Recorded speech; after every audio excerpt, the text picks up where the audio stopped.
Lincoln in 1863 did his General Orders 100, which put us under military occupation, according to him.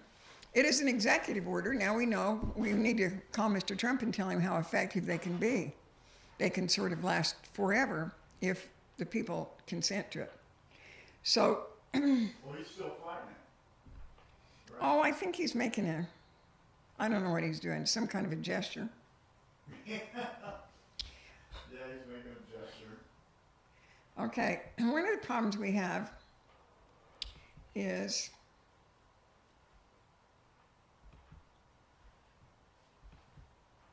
Was that book,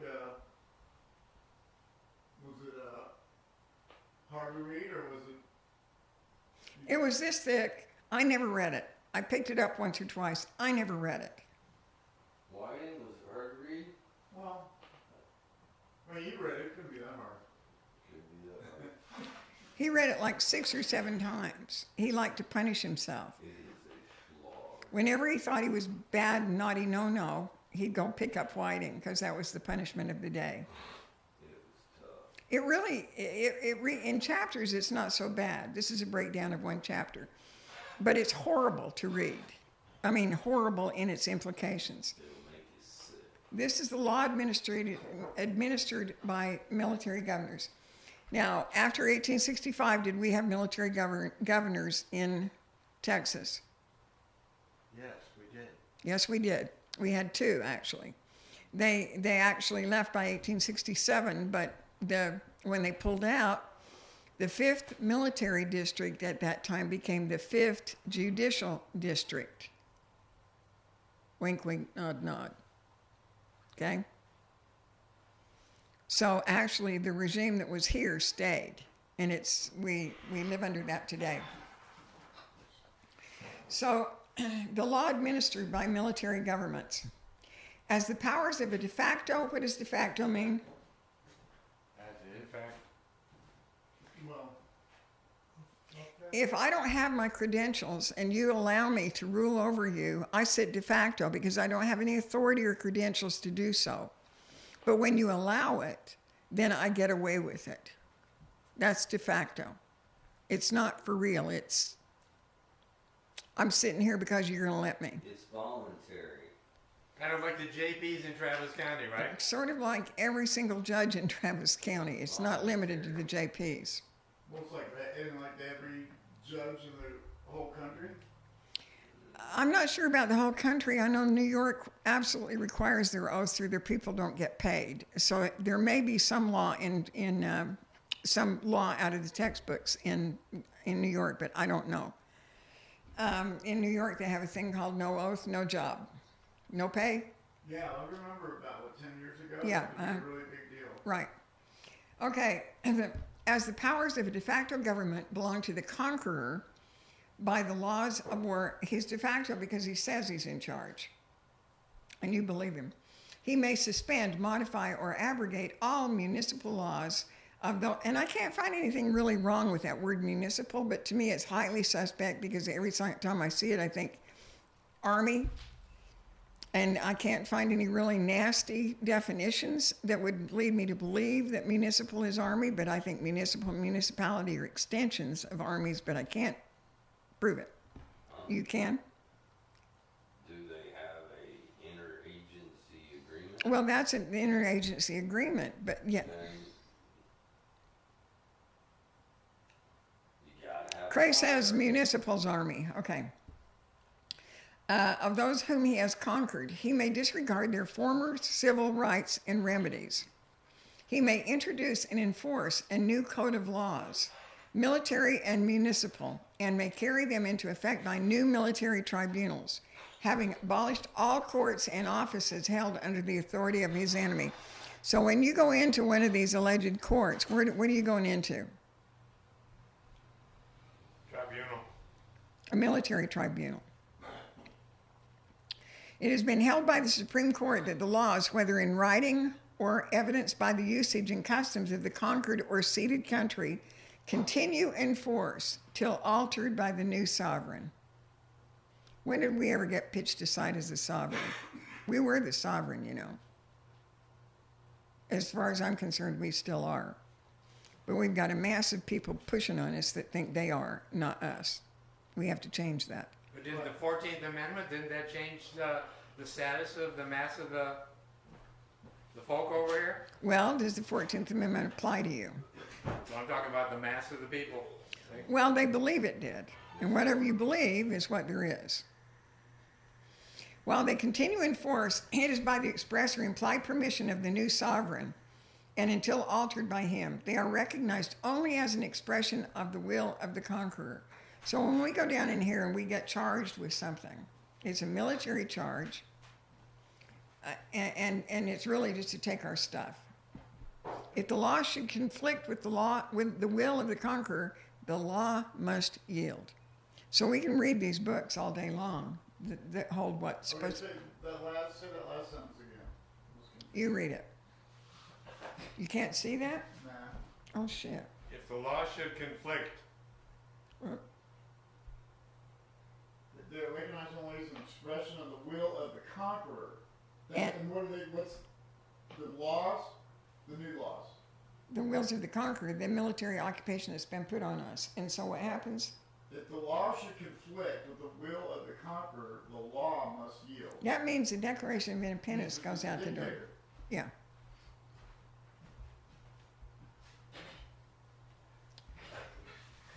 That's why they can't take an oath, because if they were taking an oath to the Constitution, the law, they would have to submit to the law. Or the constitutional law. Otherwise, the conqueror would be subjected to the rule of those whom he has subjugated. We can't have that, can we? They would have to take oath to something other than the occupier. But see, it's the de facto situation. It's the pretense that really is bad. The local laws of a conquered country of which our army holds military occupation have no force or effect whatever except by our permission.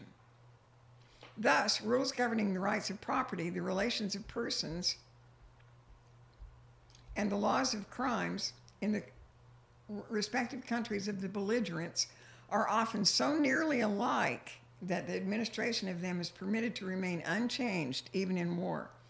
But no laws or institutions established by law are permitted to survive, which are in conflict with those of the conqueror. You can imagine how Cray felt reading this book of like 400 pages, because every page is like this. Now, the laws of the crimes in the respective countries of the belligerents. So the belligerents are the conquered. The conquered, yes. So isn't that interesting how they twisted that around? Now, how was the South the belligerents? Yeah, you'll find that. Well, they twisted it around. They just lied. But you'll always find that anytime somebody's trying to Who impose. won? What? Who won? Civil War? Yeah. The northern aggressors. Then Did the they? other one's the belligerent, so fuck you. but the North is also considered belligerent. Yeah, they treated them as though they were belligerents also. Actually, But they didn't win. when I show you the grayback currency, you'll see that it was a war between the Confederate states. They didn't lose. You can get into that when it's your turn. Okay, so they had a.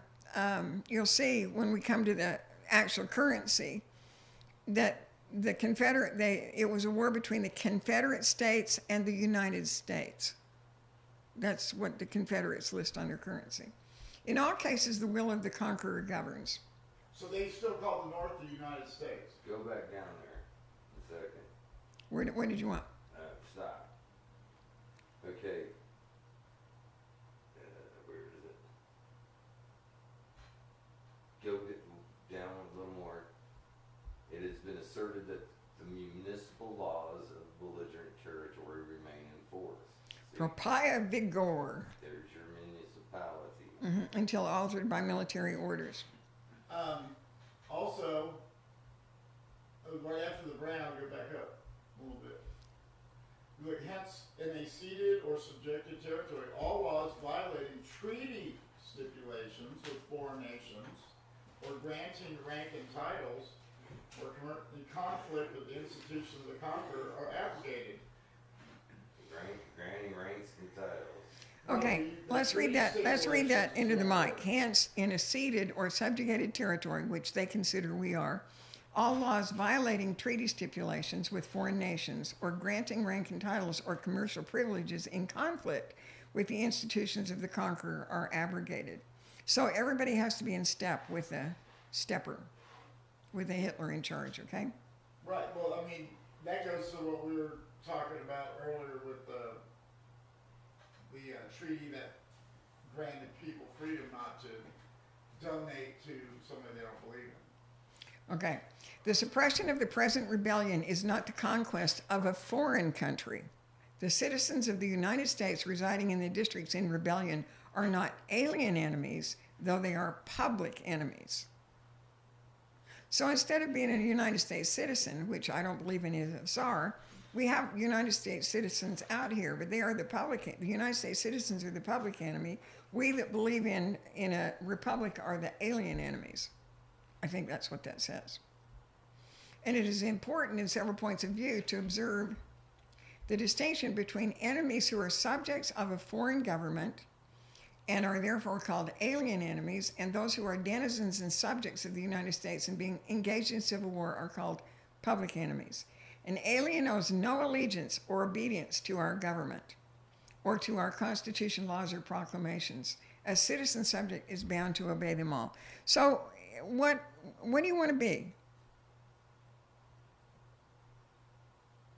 You mean of those two bad choices? Those are the two choices. Well, it's not really. Seems like an alien has more rights. An alien has more rights because it's for a foreign government.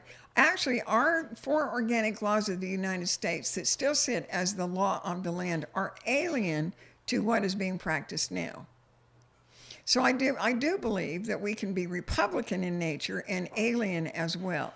Because definitely, if you read this thing literally, their laws have nothing to do with our four organic laws of the land. Over an alien enemy, our government can make no constitution, law, or proclamation of obligatory force because our laws bind only our own subjects and have no extraterritorial jurisdiction. Look at what's the extraterritorial jurisdiction? Well, Austin is a municipality. It has a certain jurisdiction over which it has ordinances. But out on the extraterritorial, between Del Valle and Bastrop County, it's extraterritorial. It really doesn't come under the laws of the municipal laws of Austin. Yet, Austin goes out and writes tickets all the time for enforcement. But the Supreme Court last year, or a couple of years ago, came down with type A government charters have no extraterritorial jurisdiction over their ETJs. And last year, the Supreme Court of Texas said that the home rule municipalities can't enforce their ordinances in an ETJ. So it's outside their jurisdiction. What does home rule mean? Well, next week, next class, we're going to tear down the city of Austin, and we're going to do it by charter. And the charter of the city of Austin says it is a home rule city. Home rule means the citizens are first. On the flow chart, the citizens are up here, then the mayor, then the council, then who's that guy they pay $500,000 a year to? City manager. So I believe that we need to suspend the charter of Austin because it's in violation of its own charter. And so we'll have to prove that up. But that's the next step. We're going to sue the city of Austin. I'm going to sue the city of Austin. Well, that definitely ought to be a what do they call it? The group when you sue. Well, you know what? I think I'll have more people follow that particular thing. It turns out that when you suspend a charter of any corporation, the corporation is disbanded, and the stockholders of that corporation, the wealth is distributed among them. Who's the stockholders? You are. Well, I'm not in their city. Do you get an Austin bill? For the electric company. Sorry, you're a stockholder. The spoils in the assets of the corporation are divided among the stockholders. What about the debts?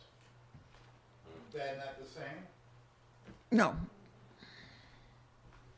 No. It is therefore idle to speculate upon the legal validity and operation of the proclamation liberating enemy slaves in districts not yet secured by our military. We'll skip this one. You can read this yourself. There can be no doubt that in civil war, the laws of the United States, rightfully extending at all times over the whole country, are to be enforced so far as applicable in time of war over the belligerent territory as fast as it comes under our military control, as fast as it comes as we can grab it. Thank you, Mr. Whiting. The Commander-in-Chief has the right during war to treat their local laws as inoperative or to adopt some and reject others. And they have the choice whether having all the rights of war over the subjugated inhabitants. He has all the powers of the government de facto and de jure and can therefore impose them whatever laws or regulations may suit his pleasure. I just love this. I mean, we are rag dolls. Yeah, we have no rights at all. Zero.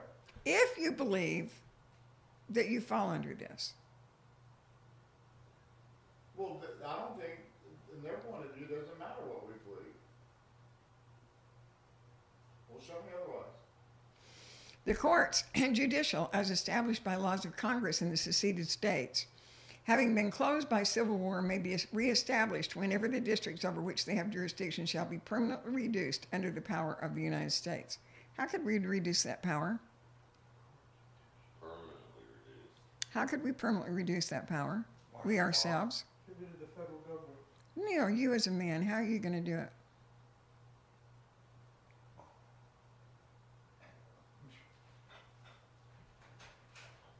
You don't consent. You don't consent to be subjugated.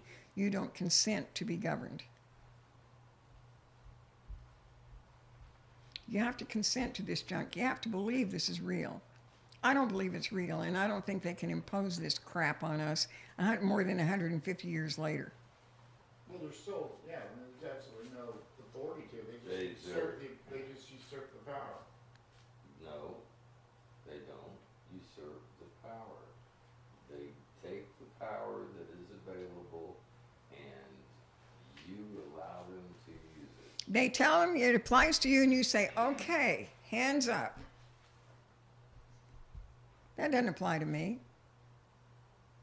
I live in a republic.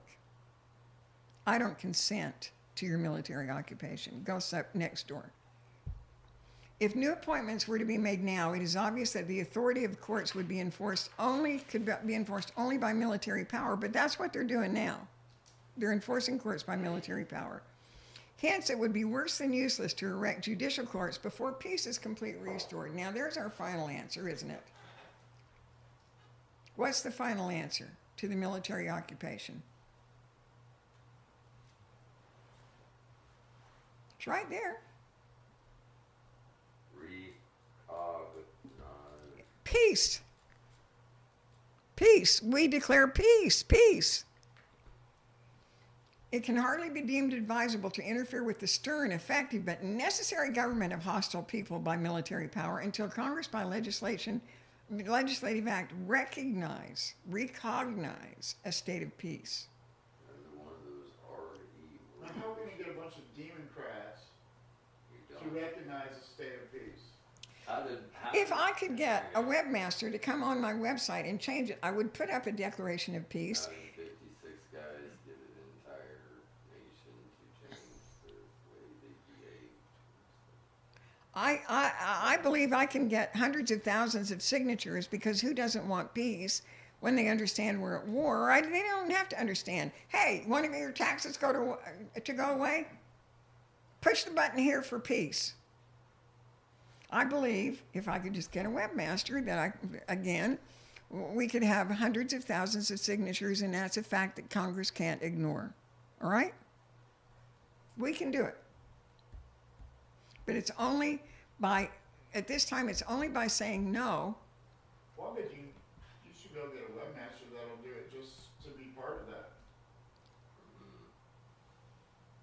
what's your website made out of? Or what program?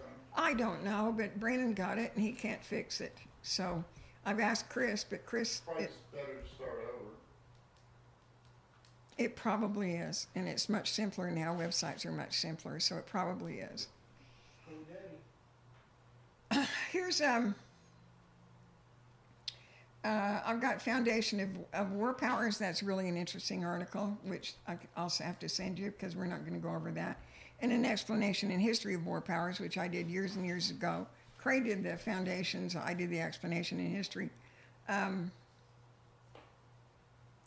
Let's go to how they apply that in this day and age. Here's Craig recently had a small claims court in a JP court. It was JP Chu, Justice of the Peace Chu, who I don't know how long he's been in, but I've never laid eyes on him, and I've been in that courtroom maybe 5 times. I don't think he goes to work a whole lot. So Cray sued the city of Austin because a cop lost his phone, destroyed his iPhone, and he had to have a new one. We bought a new one. We submitted a claim for him to pay for it, and they have to pay for it. And the cop was just really sorry. He'll come and testify. He did it. I mean, and he filled out a report so Craig could have a claim. And they said, we are immune. We don't have to pay. So we had to sue him, and we sued him in small claims court. And when we went in, we were late, unfortunately. And the guy, the city of Austin attorney standing there, I heard him say to I'm just kind of sorry, say the bitch on the bench, because that's what she was. And it certainly wasn't Justice Chu.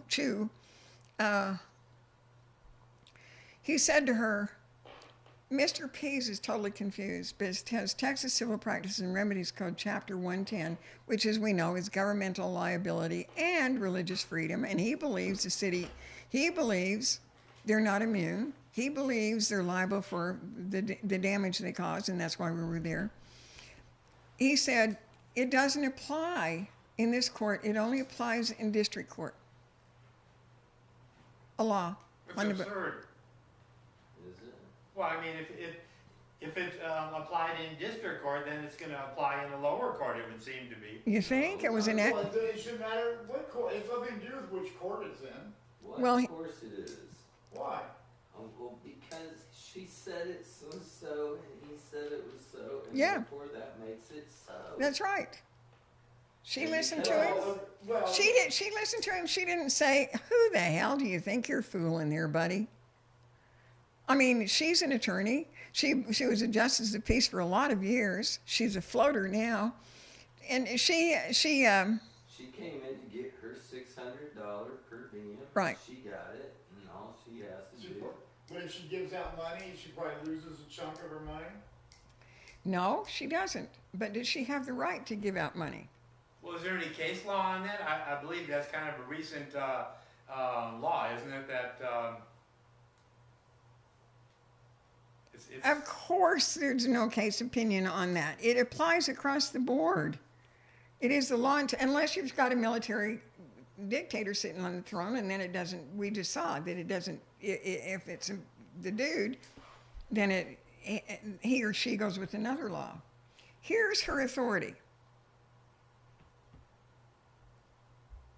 Oh, I can't show you because I think this is not. Do All right. the lower judges, they are supposed to abide by the higher rulings, are they not? Well, the first time I saw her sitting on a JP bench, I knew she didn't have an oath of office because she can't. And so I put in a Open Records Act, and this is what I got: special and temporary justices. And it says, in a county that has a population of more than 800,000 and that has not more than 5 justices of the peace, the county judge, who would that be? Sarah Eckert, may appoint a qualified person to serve as a temporary justice of the peace to hold court when necessary to dispose of accumulated business in the precinct. I'm telling you, they weren't very busy that day. The county judge may designate the local administrative statutory county court judge to act on behalf of the county judge in making the appointment. So what is she? How does she sit? The local administrative statutory county court judge. Who knows what that is? When we had rainbow gatherings, they would set up these special courts. They'd hold them out in the field somewhere, right? And they would set up. There'd be a federal court. They would set up in the middle of the field, and they must have been doing something similar. They didn't have their tent, their military They did tent. have a tent, I think. Yeah, the commander-in-chief's tent. Yeah, and it was all done under the Forest Service, Department of Agriculture. Okay, here's what we have. Here's the bitch on the bench's name is Jade Meeker, and I call her that. Shade. Yeah, Jade Marie Meeker. This is her continuation certificate. Now, I've included.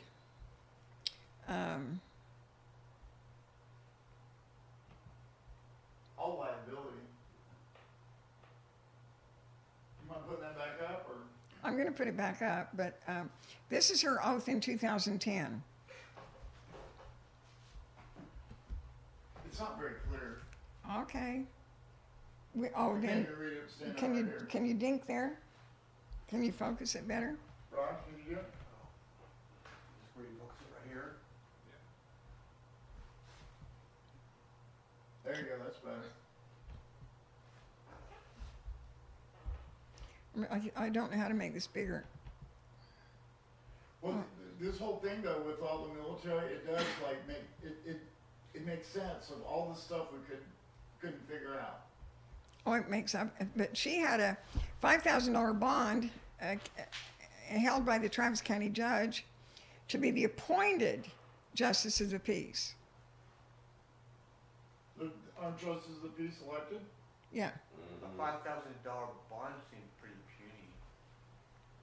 But they get it The for hierarchy. when they come in. Well, but this was her authority to act in 2010. There is no such position. They made it up. Okay, but who's the bond paid to? Not you, the county judge, and it's because it's for theft. We have nobody in this so-called government is bonded to the people. Nobody. This is her current bond. Do you see what it is? Well, she did the signature on the 17th. But what's the name of it? Oh, Continuation certificate. For what? To From be what? filed with From the what? obligee. So, the obligee is Travis County Judge. Right. Who the heck's that? Sarah Eckert. Oh, What position is she holding? obligee. No, the obligee is who she has to pay it to if I she guess steals. she's a If she different steals kind money. of judge. If she's the judge, and what's the obligor? Yeah. What's her job? See, this doesn't say it's a bond. And what is she doing business as? Yeah. J. Marie Meeker in capital letters. No, that's principal. What's DBA state? Oh, she got a blank DBA. Mm-hmm. So this is Well, all. is she by defact GBA as all caps Meeker? Dave, is DBA in the line on that form? No. Then Well, she it's is not, simple, it, Craig. no, it is It's not. satisfactory to the obligee. Then I would suggest you look at David Escamilla's DBA. He's got one, Yes, he does. and what does he call it? Uh-oh. He is, where it says DBA. How do I get it back says to the David computer? Escamilla. In all caps. Does he have his name at? It says David Escamilla, DBA, David Escamilla. So that all document, caps? that document's void then, isn't it? It's kind of funny because No, it's not void. The official bond and the official oath, which is on the back of the official bond, is never filled out. And they have to take it by the law, by statute, passed as for law. Does the bond for your current term contain an oath filled out by you as required? No. Are you required to take the oath required by Texas Local Government Code 81.002? Yes. For your current term, did you take the oath required by Texas Local Government Code 81002? No. Now And which oath is that? it's the one on the back of the bond. Okay. It's required. Now, the wording they almost always put in that is different than the actual wording in the law, isn't it? It just varies by a word or two.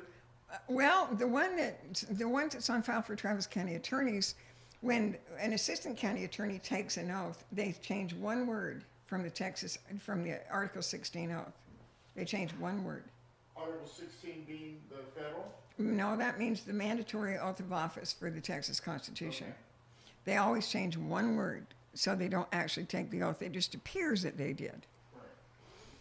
Right. Are you required to take the U.S. Constitution Article 6 oath? Yes. For your current term of office, did you take the U.S. Constitutional Article 6 oath? No. Because of your failure to adhere to the requirements of the office of county judge, do you qualify as an officer? No. Does Section 601.008 of the Texas Government Code provide that the official acts of a person who fails to qualify as an officer are void? Yes. If you fail to qualify for office, are you entitled to receive payment as the officer? No. If you fail to qualify for office, are you entitled to exercise the powers of the office? No. Because you failed to qualify for office, do you have a right to the position? No. Do you understand that I am questioning your right to hold the office of a county judge? Yes. Do you understand that I am challenging your right to sit as a de facto officer? Yes. Do you understand? See, he's just saying, I'm not going to accept his de facto, okay? Do you understand that I am challenging your right to occupy the office of the county judge? Yes. Does Jade Meeker, the woman occupying Judge Chu's bench, have any of the required oaths or bonds to sit as a justice of the peace? No. Did the Travis County Commissioners Court appoint Judge Meeker as visiting judge of justice courts in Travis County? Yes. Did the Travis County Commissioners Court and County Judge have the authority to appoint Judge Jade Meeker? No. Does Jade Meeker have any authority to sit on the judge's bench in Travis County? No. Does Judge Jade Meeker meet the qualifications of Texas Penal Code Section 37.11? Yes. Okay, what's that?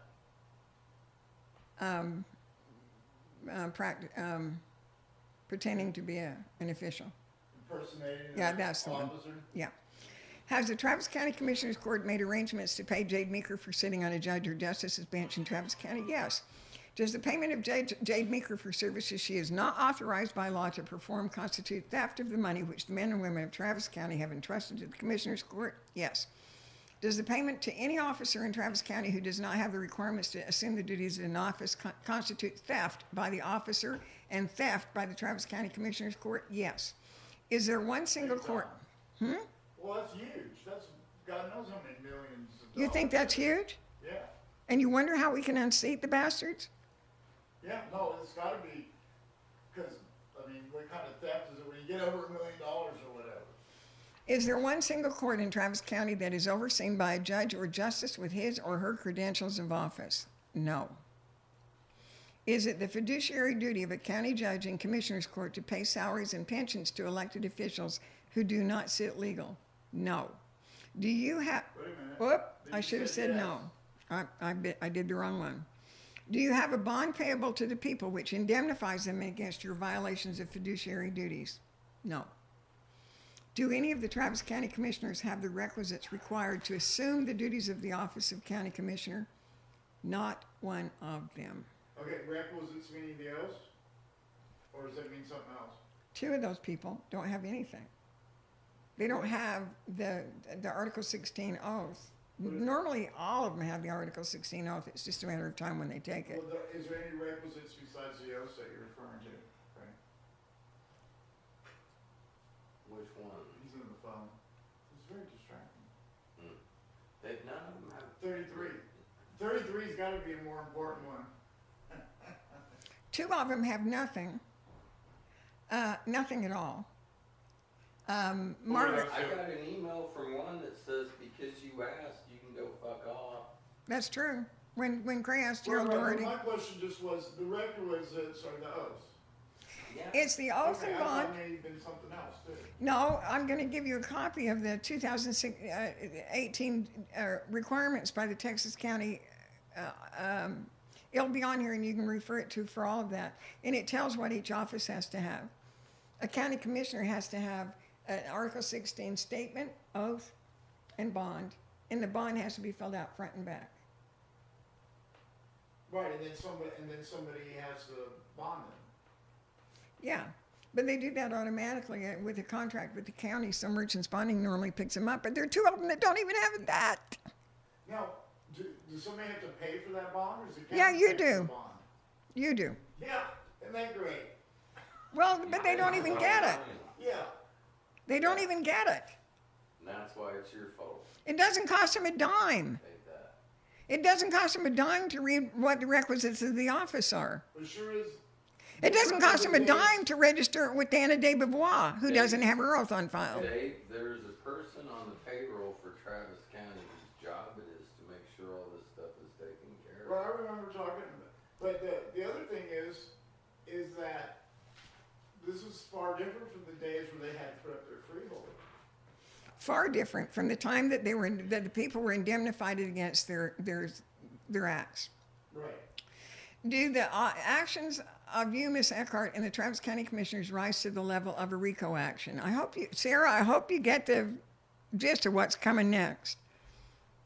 Yes, I give you 5 days from the time of service to provide me with proof of office or answer the above questions if different than those shown, or provide a lawful reason for not executing the requirements of office before assuming the duties of office, or ask for an extension of time to answer for cause, stating a date certain in which you will answer.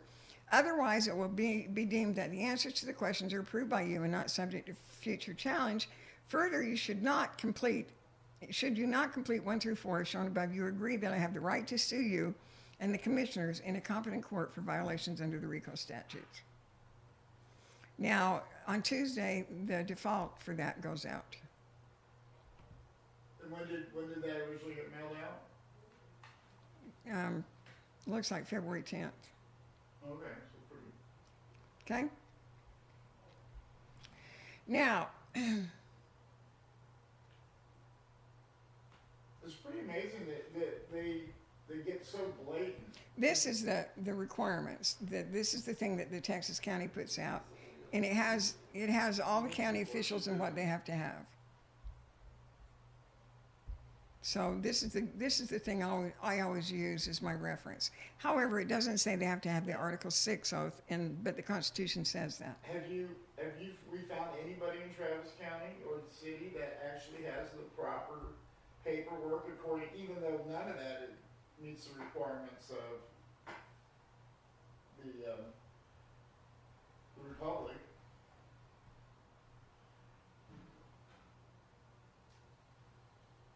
Right? We even ever found one person that does it, did we? Not one. They don't even do the de facto military one. Here's what happens to you. Where is that? Oh, They these had have penalties? Here's something They're having a real party down there, aren't they? they are indeed. This is a thing I found on the internet, and I believe it to be true. This is the owners of the prison system profiteering off of prisoners. The moment an order is written, whether it's a warrant or a traffic ticket or whatever, the money machine is activated. Every prisoner has a monetary value to the corporate government itself, actually the military government, whether it's local, county, state, or federal. Bonds are written based on the person's name and social security number and are sold through brokerage firms such as A.G. Edwards or Merrill Lynch, who has the contract to sell all the prison bonds for the city, county. Oh my God, I didn't realize it went through them. How many times has Cray told you, guess what Wall Street was? Yeah, no, they're slave traders. Is that where you have your trust? No. Cray said it used to be on Wall Street. They make $10,000 a day, but it only costs $3 to feed the prisoner. That sounds like a pretty big Yeah, profit we margin. found somebody who got like 20 million charged against their thing for being in prison for 2 years. Right, so that goes on the, Well, they cheat to put warehouse human beings. What was it, 272 a day or 372? 272. Per prisoner per They're day. charging 10,000. That's pretty good. That's a pretty good profit Do margin. you Correct? not want, dude, you got administrative fees. What's wrong with you? How is the bond game played? The way the bond works is that a monetary, Some more for 'em. children, the way the bond works is that a monetary value is placed on the alleged crime and then factored the way banks factor their money. Dean, when they threw in jail, what did they say the bond was? 25 grand. For doing nothing but getting picked up by a cop who can't research. What In did- other what words, did- what did- he got picked up? A while back, yeah, it was, the alleged charge was burglary of a habitation. His place. Of your own place? no, it was of a friend of his. He never went in, and he didn't do it. And the cop arrested the guy that owned the motorhome trailer, whatever, for brandishing a gun at a woman who had called and said that she had. What happened is the lady and her partner wanted everybody off the property so they could rob it all, and they robbed everything. And so the cops accommodated that and came out and picked up the guy with the motorhome, but he didn't pick up the pistol. Then he got a warrant to pick up the pistol, and the next day when he came out to get the pistol, it wasn't there, so Dean was the only one left on the property, so he arrested Dean for stealing the pistol, But he had no evidence that you had the pistol, I'm sure. no, and he didn't take it anyway. So they let him sit in jail for how long? 50 days. Wow. 50 days, and then they just threw him out, no charges. What I find interesting is that Well, 50 now what did they violate when they throw him in and then he's got no charges? What is it for? What is Well, it for? Isn't that like kidnapping? What is a bond for? You have his license. These people, this belligerent, is violating military law, and they can do anything they want to him, and they can take anything from him they want. That's what it's about. We're all in bondage, in bondage, in bondage. I've heard Craig tell you that 100,000 But they're times. all slaves, Dessie. What do you think we are if we're under occupation? We're anything they say we are. The way the bond works is that a monetary value is placed on the alleged crime and then factored the way banks factor their money.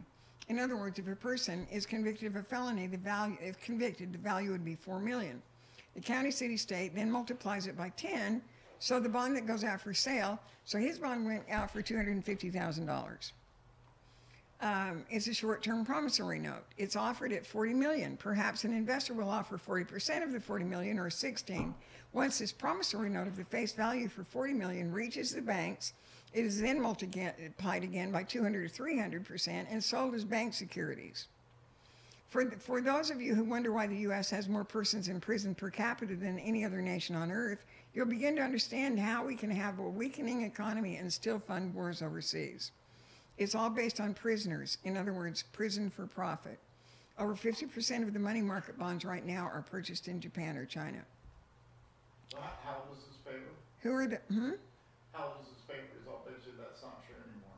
Well, I don't know. It's probably old enough not to be true, but at one time it was so. Now the Federal Reserve's buying them all, because Oh. nobody else will buy them. Owners of the prison systems in America, Correction Corporation of America, headquartered in Nashville, Tennessee, owns all private prison systems in America and are selling the commercial paper. How it works, by funding streams. A bid bond is done on Form 24, which comes out of the GSA office, General Services Administration, which is out of GAO, General Accounting Office, which is under the Comptroller General. This blank bid bond is promulgated at the time the Social Security card is issued. When you're arrested, the bid bond is filled out, and they issue a performance bond, which is done from another form, and then they do a payment bond, which is another. The corporate public-private scheme exploiting is done when the bonds are being underwritten by the banks. This is where the Payne-Weber Group comes in. Now it's Fidelity. The plaintiff is in all criminal tax cases in the USA is the Payne-Weber Group as the United States of America. You got that?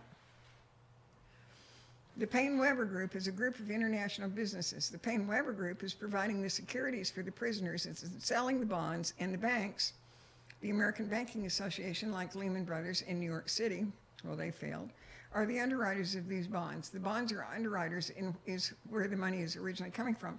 They may have changed names and one institution has been exchanged for another, but this is what's done every day. Again, you can read this at your leisure because I'll give you copies of this document. But just to show you, he's not just a whistle. You know, you shouldn't let me do that. because I never know how to get back. What's interesting is that 50% of all these mutual funds are being invested in by China and overseas, which means they're supporting our slavery system. Well, that used to be more true, but now they don't believe in them anymore, so they don't buy them. Yeah, that's The They Federal are Reserve buying- is buying them all. The Chinese are using the bonds that they bought 20 and 30 years ago, and they are. how do I get purchasing back up to that plus sign? Yeah, they're liquidating. They're trying to get rid of all the bonds. The Russian, all these other countries are getting rid of, dumping the bonds. Okay, he talked about the bid bond. Here it is. Never did for your account. I got these off the GAO website. Here's the bid Yeah, bond. we went over these like when you were doing the classes. Long time ago. Yep, here's the bid bond. Yeah, we filled them out for somebody for something. I remember that. Patrick Company. Was it? Or No. was it for Red? No, it wasn't for anybody I knew. Okay, and this is the performance bond, just like you said on the GAO, form number 25. Names and titles. And So we're all commodities. Well, sure. we're all slaves. We are We indentured were sold servants. by our mothers. We're indentured servants. This is the payment bond. And that's Form 25A, okay? Those bonds are real. Field on the hand. It's how Walmart builds its stuff. It's why it has that much money, because it buys bonds for pennies on the dollar, puts it down as an asset for the whole amount, bumps up its net worth. Wasn't somebody file like Freedom of Information Act requests on those or whatever for somebody? Dave, I don't remember. I've gone through so much junk in my life, I don't know. I just know that next time we talk, I'm going to show you what a guy did that had gone to jail for willful failure to file. To me, it's shocking. It worked, and it was good for him, but it's shocking. So somebody's in charge, and I can tell you this, because even though we're under military occupation, even though we're under the all this stuff, or they think we are, they don't even know why. They don't even know this. Their history is, this is how the guy before me taught me to do it. To fund the war, Lincoln issued war bonds. Now, I know, because Craig's told me all about war powers. What? What the hell? Watch out. Craig's told me about borrowing money and getting the greenbacks and the graybacks. And the reason they couldn't end the war, because they would have had to pay back all of that money they borrowed or be good on the bonds. But Lincoln issued, the Bank of England wouldn't have just printed up those green and graybacks for him without bonds underwriting them, so they gave him bonds. And people bought the war bonds, and they matured in either 10 or 40 years. So the people just started calling them Lincoln's 1040 bonds.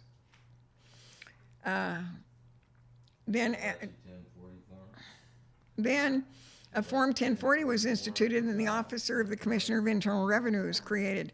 So when you actually I believe that. I didn't even know this. I had no idea. But I thought it just makes such perfect sense. You know, if they put a levy on you, it says, what kind of tax is it? It's a 1040 tax. Do they really? Yeah, that's all it says. When they put a levy, or lien or levy, it always says type of tax, 1040. You got to pay for Lincoln's war. You have to pay for the bonds. Isn't that something? But it was hilarious is they were always phony from the get-go. Nobody ever had to pay them back. What are you talking about? Well, I think Volunteered to go. No. Do it and win. they were held by these bonds that were given to banks in Europe, in In England. England gave them currency. So yeah, they did have to be paid back. But how long ago do you think they were paid back? All right, once again, here's the problem.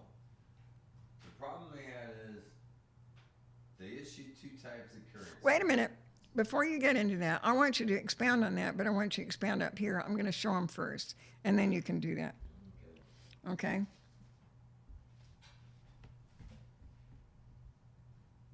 This is the reason we're in the mess we're in.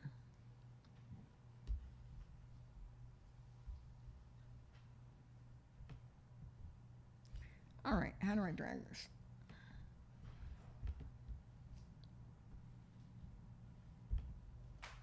All right, on the first page of this, which is this is a greenback.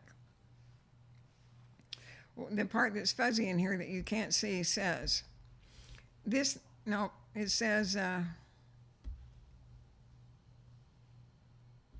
me see. This note is legal tender. Okay. Who's that guy? Stanton? I don't know. This note is a legal tender for all debts, public and private, except duties on imports and interest on the public debt, and is exchangeable for U.S. 6% 20-year bonds and redeemable at the pleasure of the United States after 5 years. And on the other first or second page, I don't know which page this is on, this note is a legal tender, I guess it would be, for all debts, public and private, except duties. Oh, I said the same thing. And is receivable in payment of all loans made to the United States. That's a greenback. And it's fuzzy but that's what it says on it. Then the Confederate state dollar, graybacks. And what this says on this page, 12 months after the date, Confederate States of America will pay bearer $1,000 with interest at 10%. I couldn't make out the word. I don't know if it said something a day. It's a word on here, and I tried to read it, but I couldn't. And on the back, and this is where it says that. That's what it says. And then it has a date on it. Actually, it did. It was September 2nd, 1861. So 12 months after date, which is September 2nd, 1861. 6 months after the ratification of a treaty of peace, that treaty of peace was always really important, between Confederate States and the United States, the Confederate States of America will pay to the bearer on demand $50. So that's this one, okay? $50. Richmond, September 2nd, 1861, receivable in payment of all dues except export duties. Nobody was taking them for export, either one of them for export. But that's the grayback and the greenback that the two opposing factions floated their war on. And I believe that's the reason we're in deep doo-doo right now, because they just keep on taking. The thing about occupancy is you got to vacate the place. And to vacate the place means you kill everything in sight so that nothing's behind you. And so you turn around and you get to say, like the French in England, qu'est-ce que c'est? It says no one here. We're in charge. Now, you leave, you come back with your forces, all of a sudden the people have returned. Now they've got their cows, their chickens, and stuff that they took away while you were coming. Now you've got to occupy them, because now you got to protect them, because, well, look what happened. There was nobody there to protect them the first time, because the place was vacant. So if you're there to protect them the second time, then they don't have to go anywhere. All they have to do is they have to pay you for occupying the territory and keeping them safe. So they're still run off, but they're going to pay you to stay. Well, they ran you off in order to get you to come back to pay them to stay. Okay. And first thing that federal army did every time that it took someplace else over, it organized the tax roll, and then it started collecting taxes from everybody and every business. And that was the first order of business after every time they took over. And that way, you could keep the wheels of industry moving along. And where did this commence? The Union. Oh, okay, but did it commence in like Europe before that? The tithe rolls? Well, I mean, not like that. Well, I guess they did, because the Knights Templars were all set up to be The Doomsday Book, come on. all you the know knights it. were the tax. Okay, taxing okay. William the Conqueror went in. He took over with the army, pulled the army out, sent the priests in with the book. The book, you opened up the book, first thing it said was, take everything and more.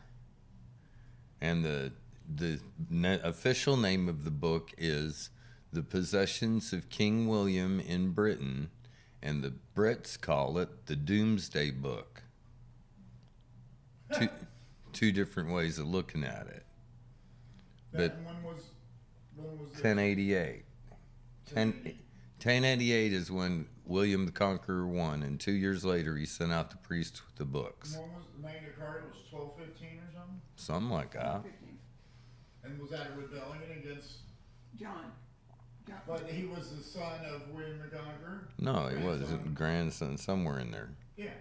Yeah. Well, so I mean, he's But the lineage. but the whole thing has to do with you beat them militarily, just like the Romans. You beat them militarily, and then you come in with the tax collectors disguised as priests So or we lost government. the Roman wilderness of pain. Right, or Carthage or Greek or whatever you want to call it.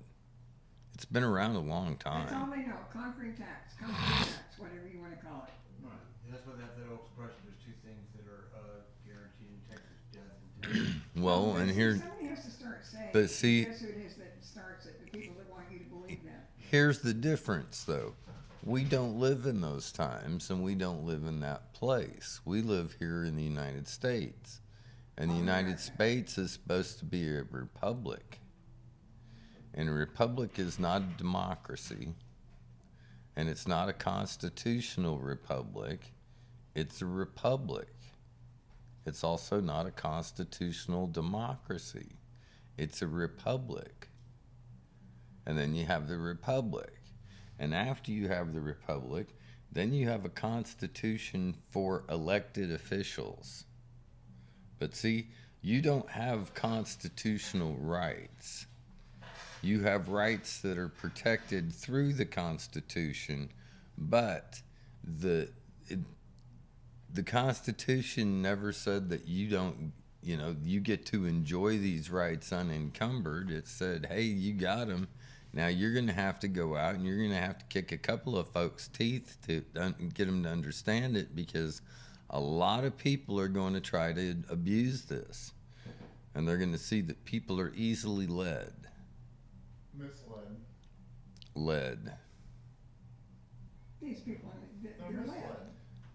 Led. They're led. Whether they're misled or not, they're led. They follow the path that's being led. If you want to call it misled, that's your misfortune. It's my fortune. There we go.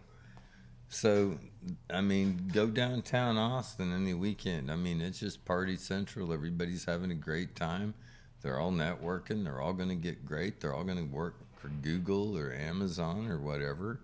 Everything's great for these kids that are like between 25 and 35. And God forbid you tell them that, hey, that's not really how it's going to work out, because, you get told that you really don't know what you're talking about. Otherwise, you'd be doing something different. Yeah. So, anyway, you want to try something different? What's the one thing that hadn't been tried? Peace. What a shocker. And why hasn't peace been tried? Because as soon as you look even like you're remotely going to go close to getting to peace, you get diverted because somebody's going to make you angry. When they make you angry, then you're going to react. It's like with Gandhi, man. The one thing Gandhi got everybody to do was stop reacting. Go up, get hit in the head. You're going to go get hit in the head. They're going to knock the shit out of you. Remember this. The good news, it takes 3 hits to the head to kill a person. Chances are you're probably only going to get hit once, and then you'll get dragged off, so you'll be okay.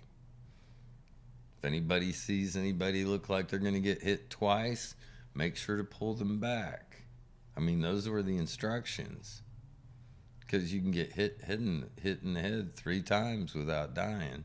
Well, it's kind of a gross Says who? overgeneralization. Gandhi, that's who said. That was the main theory. These guys had practice in being beaten to death in the head. I see. They'd seen it happen. So see, once you see a couple of hundred or a couple of thousand people beaten to death in the head, you say, hey, it looks like it takes 3 strokes. What were they beating them with? Sticks. Batons.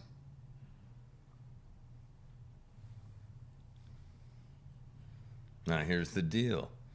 You got to get some people willing to go take a lick. And that's the problem, because everybody's soft. Does everybody know about Gandhi and his march to the sea, his salt march? Yeah, I know about it. Everybody knows. No, I don't believe I do. Hmm? I don't believe I know about it. Well, that happened. They wouldn't let him have salt. It was too. You tell them. The British taxed the salt. There was, prior to that, there was no salt tax. You could go make your own salt. And then the British made it illegal to make salt. So Gandhi marched to the sea and he made salt. And when he made salt, he got arrested. All the Indians went and started making their own salt. The salt market plummeted. The British came in and started busting heads because the commodity got wiped out. And the Indians just lined up. They'd beat somebody in the head. Somebody else would come up and go and do In some protest, salts on they the lined up and they beat him and they dragged him off and And they they beat just him. lined up to get beat. But that, And the British got so damn, they got exhausted. They couldn't beat anymore. it's not that they got exhausted, it's they did it in public, and the news press reported the absolute, the savagery. And they were literally driving, it was a psychological like warfare thing. It drove the British soldiers and all that nuts because they didn't like beating on the people. They Right. didn't like beating It's on an them, and they were used to fighting with weapons. And Right. They had none. It's an asymmetrical war. Now, here we have a different kind of asymmetrical war because we don't have foreigners. See, like the British could hire the Indians to beat on the Indians, right? Here we have Americans hiring Americans to beat on Americans. It's a whole different Well, deal. they've actually begun hiring a lot of foreigners too. Well, I mean, How many foreigners came to beat on you? All of them. They're foreign to me. Did they like Indian here folks? we go, our semantics. There were some Mexicans. There you go. They're not foreigners, you are.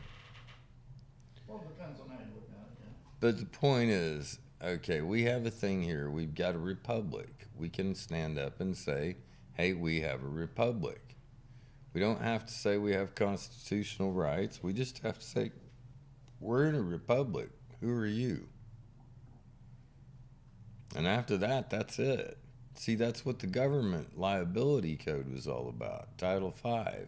It's you ask the question, who are you? And then they give it to you in writing.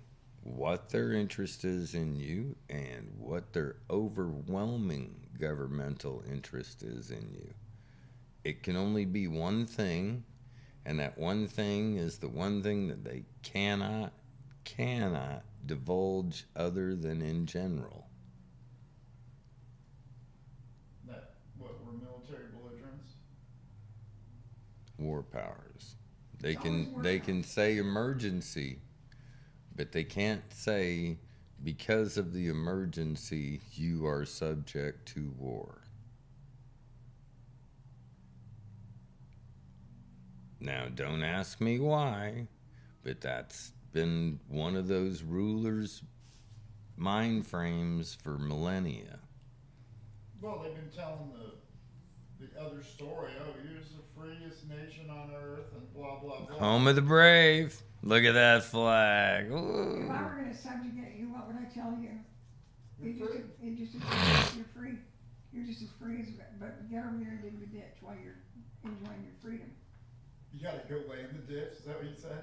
Get over there and dig the Dig it. ditch. Dig the ditch. All right. dig the ditch that we're gonna pop the Just as bullet soon in as you your get head. through digging the ditch, I'll show you what freedom You know what is. Frederick Douglass said? He said he had no idea he was a slave until someone told him he couldn't do something that he wanted to. Was he born a free man? Yes. No. Oh, well, yeah, what, was he emancipated? I thought he was born free. As I just said, Frederick Douglass said he did not know he was a Oh, when he slave. was a slave. Okay. So how do they couch it then, instead of talking about the war powers? How do they, what niceties would they use to? You Wha- didn't follow orders. What just happened? We just had an emergency. That's the key word. Emergency. Right. Emergency gives the president the power to do anything. Right, they just filed, there's been like 51 emergencies since like the 70s. No, there've been a lot more Since the than that. In the 70s. last 2 years, Dave, FEMA has declared 220 emergencies. Yeah, it depends on who's calling them. There've been Well, I'm everything. talking about presidential. They never passed a bill in Texas and it says passed under emergency. Technically, they're all presidential, Dave. Everything is an emergency. Everything, Every so single, that means the legislature is purely an emergency. yes, Body. military power. yes. An emergency occupation power. Okay, let me ask you this. Let's just say I live in a republic. In this republic, we have elections. Now we have elections. Now I've elected my guy. My guy is going to go in there and do his thing. I'm not going to worry about it because I'm in a republic. He's not a tyrant. Folks he's dealing with, they're not tyrants. They're not going to have committee meetings and ask everybody else how everybody else feels about it and then go into the back chamber and do something completely different. They're going to do the right thing. Why? Because they're in a republic. And they know that if they walk out of there and they haven't done the right thing, that me and my other neighbors who are also in a republic are going to go have a chit chat with them and say, you did the wrong thing. Now you need to make it right. Because if you don't make it right, we will make it right for you. And we'll take your fortune from you. And in a republic, we elect representatives to go do our bidding. And how many constituents can that representative have? We do, Constitutionally. we do not have a republic. 400,000? How What? many can they have in the Constitution? How many representatives? How many constituents is the maximum any representative can have constitutionally? Congressman. I would guess in 400,000. 600 or 6,000. 30,000. 30,000. And do you know what your average congressman has? 720,000. Cannot be more than 30,000. It's only about 20 25, something. 30 times. Right. So it's an impossibility to be representative. So those people don't work in a republic, but I live in one. They operate in a system that is governed through occupation. The way to beat them is to stand up and say, hey, guess what? Republic. Declaration of Independence. End of story. You guys, now you got a constitution you got to deal with. That's not my dilemma. Constitution's not my problem. It's got nothing to do with me. That's your deal. Mine's the Declaration. Right. And when I say independence, that means you get your garlicky, smelly breath 1 foot back from where it is now because I don't like the way that you're that close to me. And they either do it or don't. But that's how it is. The negotiation has begun. Because in a republic, you cannot remain silent. No, you have the duty to stand up for But your you rights. never, ever, ever, ever stand on your constitutional rights. They've got you then. Because you don't have constitutional rights because you're occupied. You have declaratory rights of individual freedoms. Even if you weren't occupied, you don't have constitutional rights. And the other way to get out of being occupied was to declare that you were under the Declaration of Independence. Right. And Bada biff, bada boom, bada the bing. constitutional rights throws you in as a 14th Amendment citizen. It does all kind. I have a PhD in constitutional study, and I can't find a right in there that belongs to me. That constitution doesn't have a thing to do with me, except the part No, where. it just limits the government. And It's that way- for the government. Right. It's not for the citizens. Right. The 10th Amendment is what really clearly shows that. Well, I mean, the 10th Amendment. The 10th. the Constitution is what clearly shows it because it details that the kind of government where the government is limited. It doesn't say the people are going to have to keep telling you this. It says this is the right of the people, period.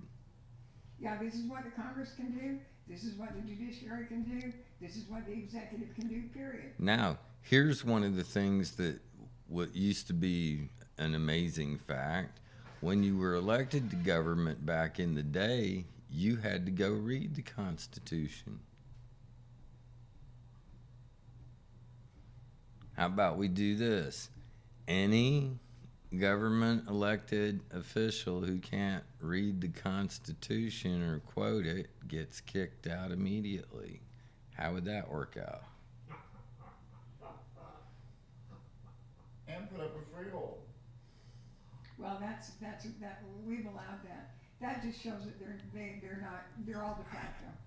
And we allow it. I mean, it's just amazing how the liability has passed. The ignorance. They have no. The ignorance is ours. The incompetence is ours. Now, since it's our incompetence and our ignorance, it is also our job to cure that. And to cure the incompetence, you know, the best way to cure incompetence with an attorney? Wow. Say you're incompetent. They have no comeback.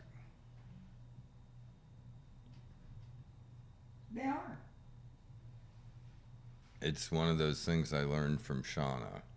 It's a fact. I would listen in on her and her attorney buddies to, you know, did you know she's a founding partner of a law firm? Who are you talking about, Sean? Shauna, the woman whose boyfriend I just moved out. Tom Ben's in rehab, by the way. So all his stuff had to be moved out. She moved him out. She had to. She has a son Oh.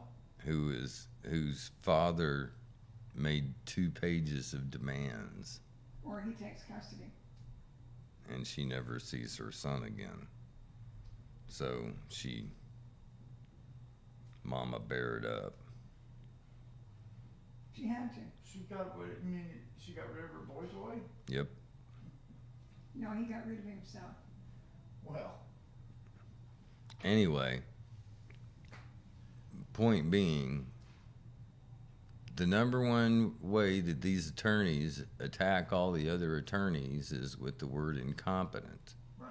And once you call somebody incompetent, it's like calling somebody Nazi on Facebook.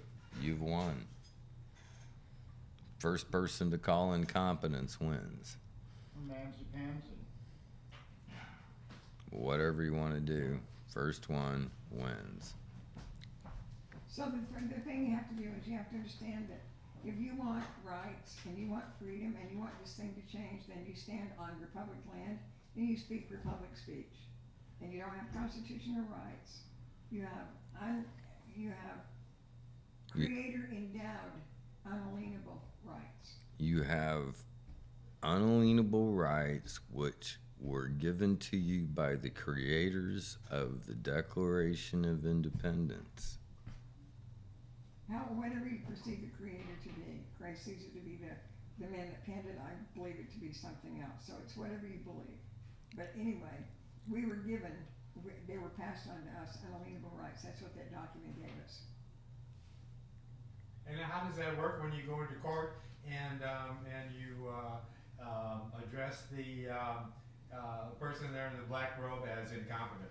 Does that kind of stymie the? Well, I'll tell you what, Dave, before you go in, look up Mom. him, like if you had gone in front of two. Mom. He doesn't have an oath of office. He doesn't have his. Mom, let me answer that. Sorry.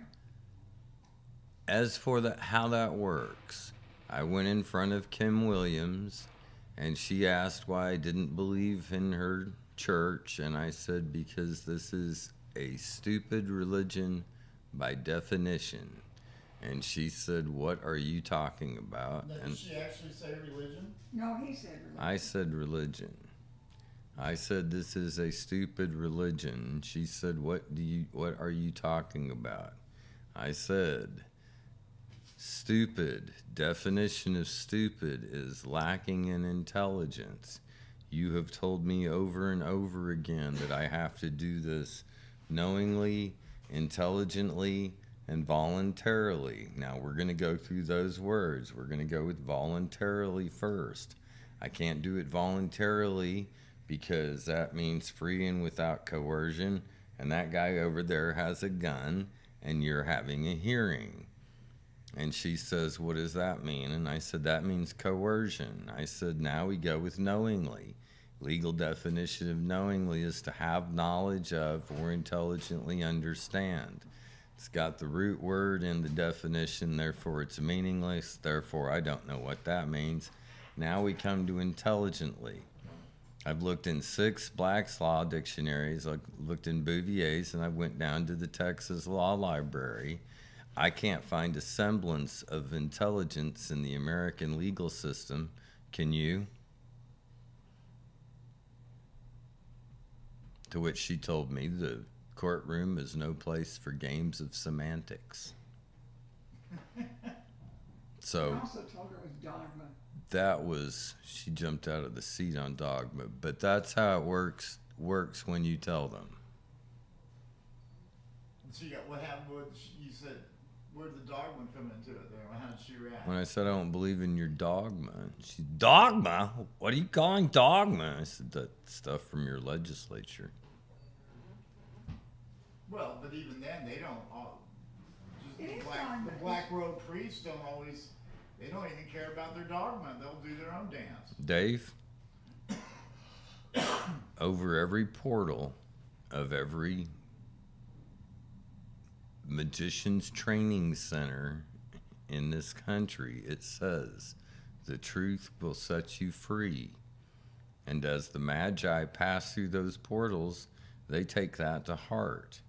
But they know the entire saying, which is, "And you will know the truth, and the truth will set you free from the ignorance and errors under which the entire nation labored, and from the thraldom of the law."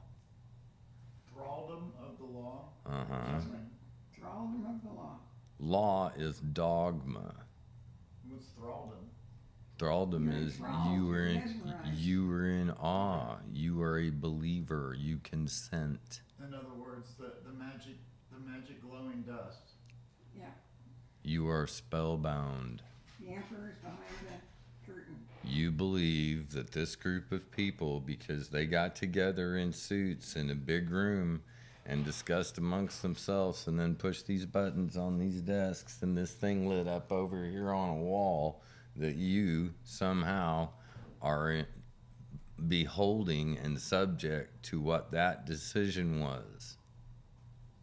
Now, in a republic, they can do that all goddamn day long. Okay, great. Now, you bring that one over to me. I'm in a republic. That means you're going to have to charge me in a republic. That means we go in as a republic. That means I get a jury of my peers who are republic-minded, not pub-like minded. And you have to put up a bond to bring me in. I don't put up a bond to get here. And now you, instead of charging me, I am saying, Yeah, they work in everything backwards. right, and I say, before you can charge me, I am saying I don't owe any debt. Well, it's a beautiful thing. You see, it's all mirror image. Right. What you see is them, what they're projecting on you. So you look at what they're projecting and you project it back to them. They can do mirror image, you can do it too. Right. Yeah, it is all, it's a giant projection. And they are not used to it. They are used to being an authority in the room. So the subjects walk in, the subjects act as subjects. Now, when a prince walks into the room and says, fuck you, I am a prince, I have a higher title than you, but look at that lousy robe, you only have 2 gold stripes. Mine, back home, I have 16 gold stripes on my cape. Ah! Who's in charge? The prince. Now the prince walks out, the judge goes, woo, glad we got rid of him. That would have been a pain in the ass. Well, by being in the republic, you are saying that you're sovereign. I'm a prince. I'm not saying anything about being a sovereign. A sovereign needs a government. I'm saying I live in a republic. Where all the people are the same. The people hold the rights. All Okay? people hold the I power. got All the rights of the I got a word that beats sovereign. Republic. Okay? Sovereign means you are an equal to me. You're not.